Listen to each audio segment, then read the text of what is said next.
අපි අද රසමුරස කොත්තුවක් හදන විදිය බලමුද? ඉස්සෙල්ලාම පොල් තෙල් ටිකක් භාජනයකට දාගන්නවා.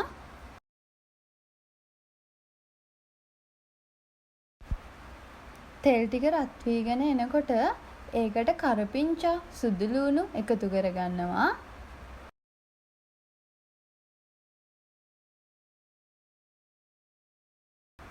ඒ ටික රන්වන් පාටට බැදීගෙන එනකොට ඒකටම චූටිවට කපාගත්ත බීලූණු ටිකක් එකතු කරගන්නවා.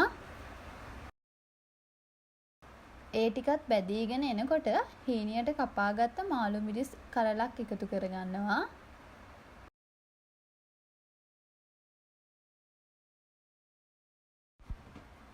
ඒ ටිකත් හොඳට බැදීගෙන එනකොට ගෝවා, කැරට්, ලීක්ස් එකතු කරගන්නවා.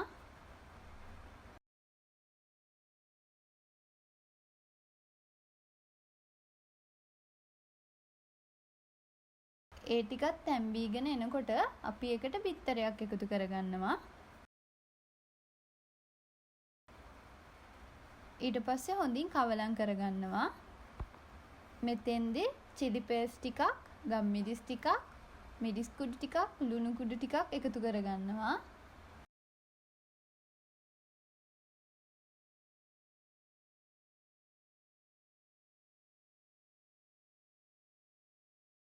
දැන් අපි චිකන් හොදි එකතු කරගන්නවා.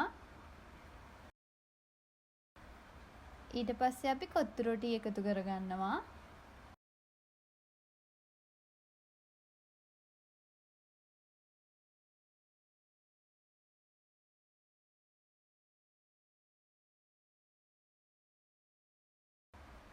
ඒකටම ටොමෑටෝ සෝසුයි සෝයා සෝසුයි එකතු කරගන්නවා.